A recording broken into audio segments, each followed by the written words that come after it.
So we're in an upland area at the edge of the Willamette Valley.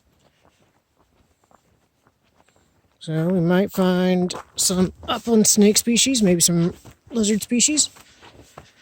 There's a bunch of artificial cover up here, which is used to increase your chances of coming across certain reptiles, sometimes amphibians, depending on where your cover is and what it is. Oh, yeah, big fatty ordinoides there. That's a big, probably a female at that size.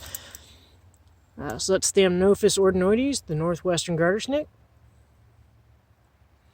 Got a large scar on her lower backside there.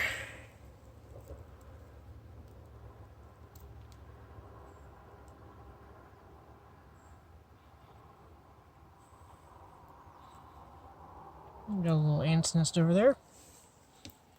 And there she heads off. Set down lightly. Looks like there's a little bit. There we go.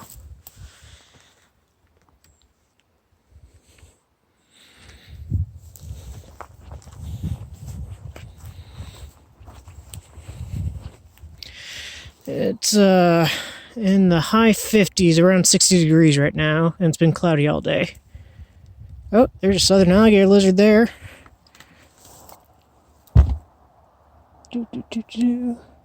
Got some damage on the tail, but not regenerated. It's a pretty dark individual, but some of the lizards can change how dark they are by contracting their melanophores. Now, though there's a lot of like Douglas fir around here, there's not actually many northern alligator lizards here. It's mostly southern alligator lizards here. This area is more of like probably more considered an oak upland, and the coniferous forest near us might be more of a invasive in this case, as is with some of the upland areas in the Willamette Valley. One important trait for identifying some of the alligator lizards is the ventral scales, the eye color. And differentiate alligator lizards from other lizards, you got a fold there, a lateral fold there on the side where there's a bunch of granular scales, and then they have keeled dorsal scales. We're going to set this guy down and let him go right under there.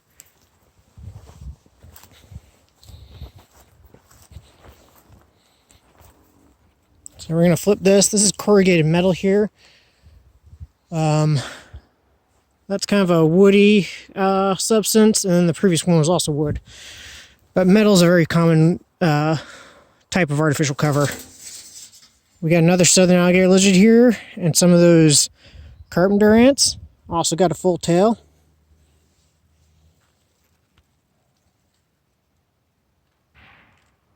Very pretty individual. When you catch these guys, make sure not to grab their tails because they can autotomize them. Now, I don't know if you could see it, but that individual there had a lot of ticks around the neck, which is common in certain populations. We also got some Scotch broom up here, which is blooming. It's an invasive shrub in the northwest. Doesn't look like anyone's under there, just old runt nests and two different types of ants. There's carpenter ant, old black ants.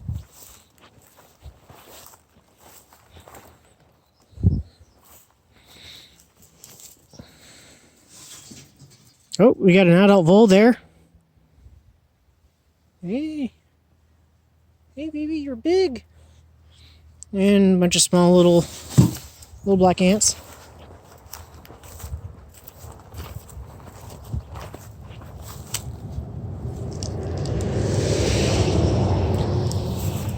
We got a nymph of one of our native roaches there. And there's more of a adult size. That's Parcoblata americana, our native wood roach.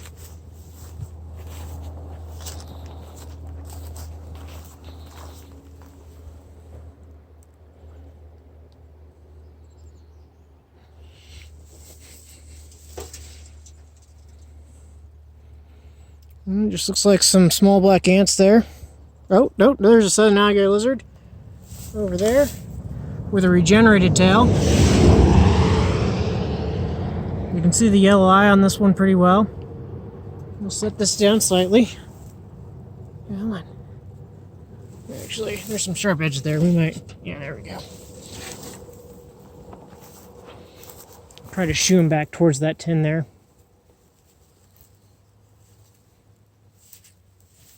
Yep.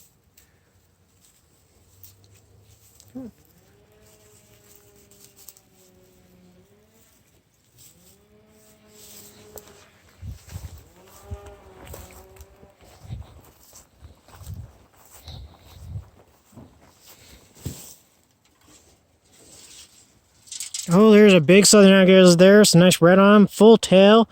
That's a real good sized one. Very pretty specimen too. Let's see if we can catch him. Show you a little bit better. Let's see here.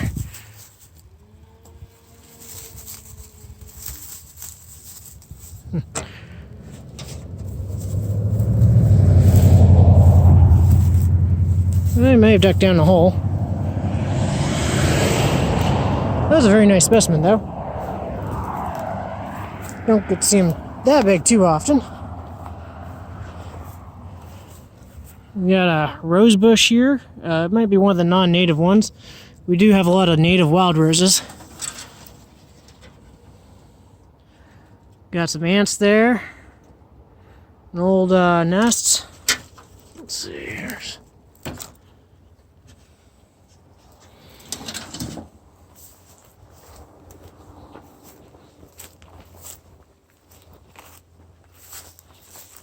And there used to be a cover there from the looks of it. Same with right there.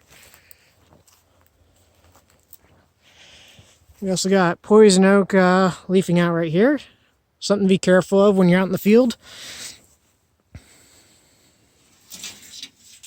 Oh, there's a Pacific Gophersnake right there.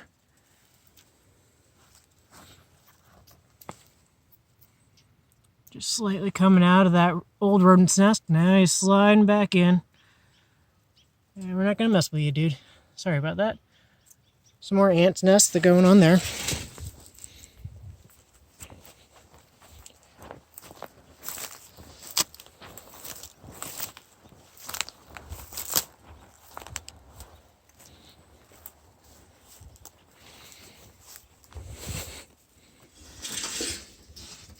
Another Southern Alligator Lizard here.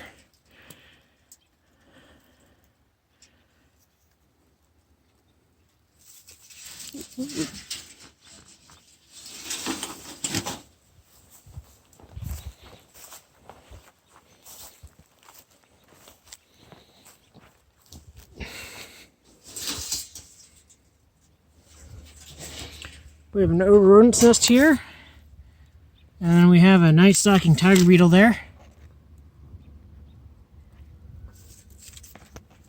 Oh, there he is. So, this is Omus audouini, or audouini, based since it doesn't have the deep divots in the elytra. They're a cool species to see.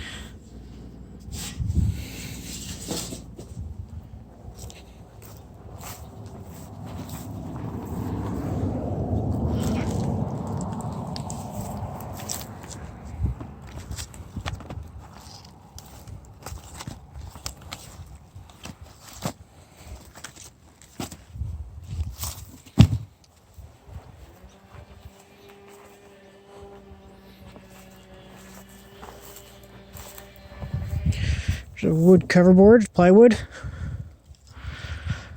This is probably the second most common type of artificial cover is plywood. There's another Omus audouini, Audouin's Nightstalking tiger beetle. Some ants, an old nest.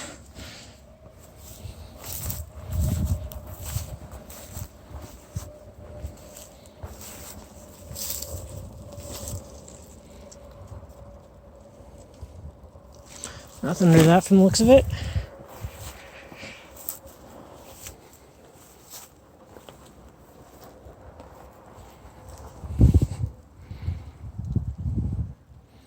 Just some ant nest under that one. Let's check some of these little bits here for good measure. You never know sometimes. May not be the most optimum, but I may get something interesting.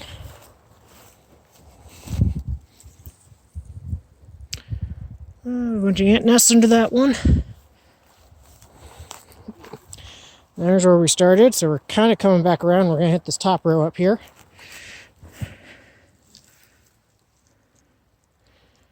Oh. So we got some, make sure it's the right species. Looks like it. So this is Omus audouini. Audouin's Nightstalking tiger beetle, and they're mating right now. So it's cool to see another mating group of that.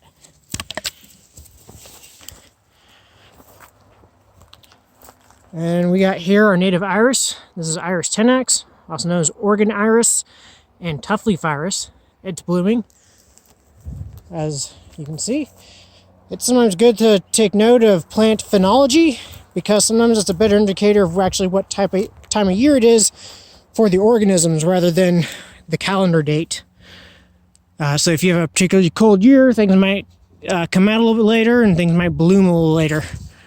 So it's sometimes good to take note of some of those things, such as when things fruit, when things flower, stuff like that.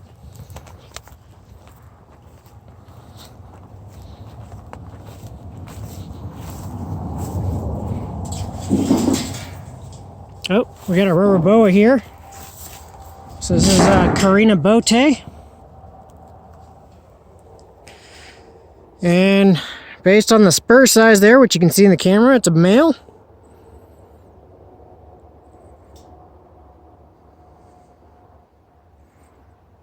It's a very cool species. It's one of my favorites here in Oregon. You notice it's blunt tail, which is a common trait of these. If you also looked at the postanal scales, so the subcaudal scales, the ones posterior to the ventrum, you notice that they're generally single, which is, I think, one of two species with that here in the Northwest, the other one being the Northern Pacific rattlesnake. Another thing we got blooming here is our native strawberry. It's one of the species. Don't remember which.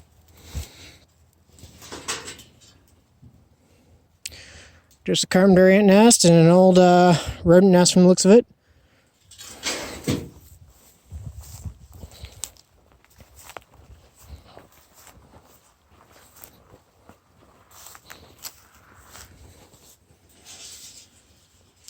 Oh, we got an adult Southern Alligator Lizard with a full tail. Slightly slow the sound as he heads out there. Hopefully, he'll probably crawl right back in.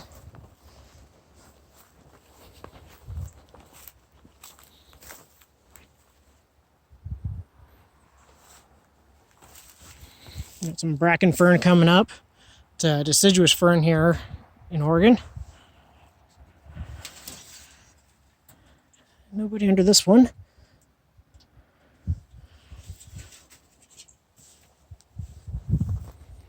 So we're starting to get to the edge of this little open grassland. We're getting kind of toward more of a shrubland and introduced shrubland of Scotch broom. And as we've kind of been, we're at the edge of a forest here.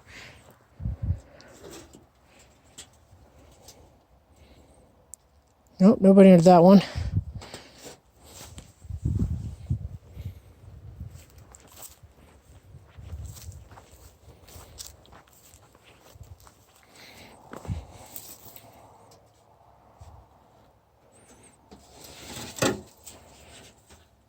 Oh, we got another pair of Nightstalking tiger beetles. Oops, he released. Sorry about that, dude. Oh, and we got an old shed up here. And from the looks of it, it's a Rubber Boa shed, based on the scales and where they are. So it's no surprise. There's a lot of Rubber Boas at the site.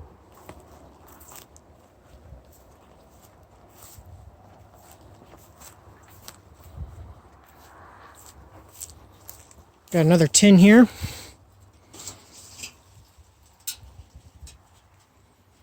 Not seeing anyone under this one. Small rodent activity though.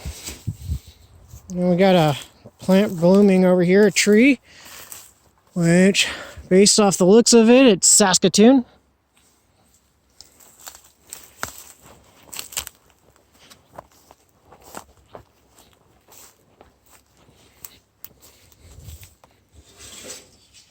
Oh, there's a young vole right there. There it goes. You can see its little pilings there. It's been chipping up bits of grass.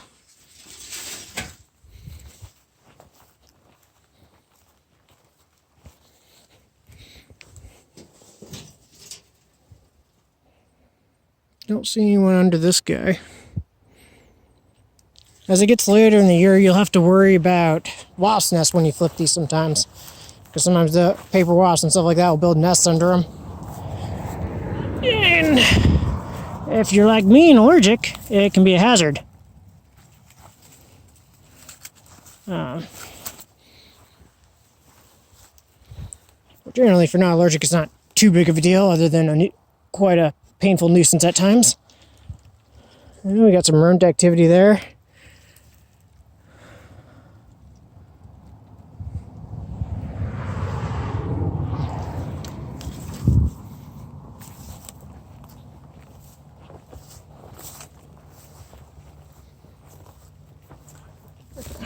Usually I don't lift these, but you never know. Sometimes you get like small snakes, potentially a salamander or so under some of these small bits here. There's something.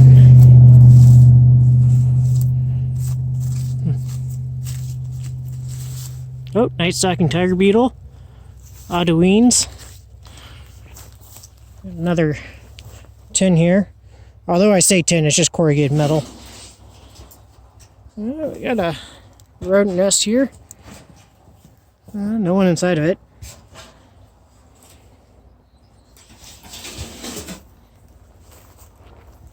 Got some oak trees leafing out.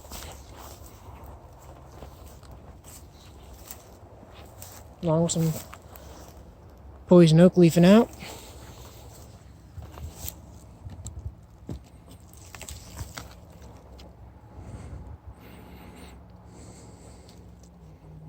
Don't see much under there. Still a little moist under it. Got one of our native bumblebees flying around. Probably Vosnesenchii, but hard saying. It's a group that are pretty hard to differentiate between like 3 species. And we got a deer mandible here. Probably got hit on the road, but can't say for sure.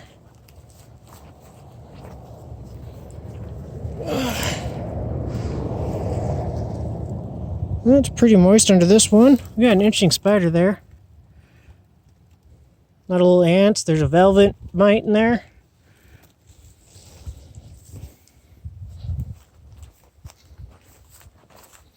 And there we're back to where we started. So that's all for this site.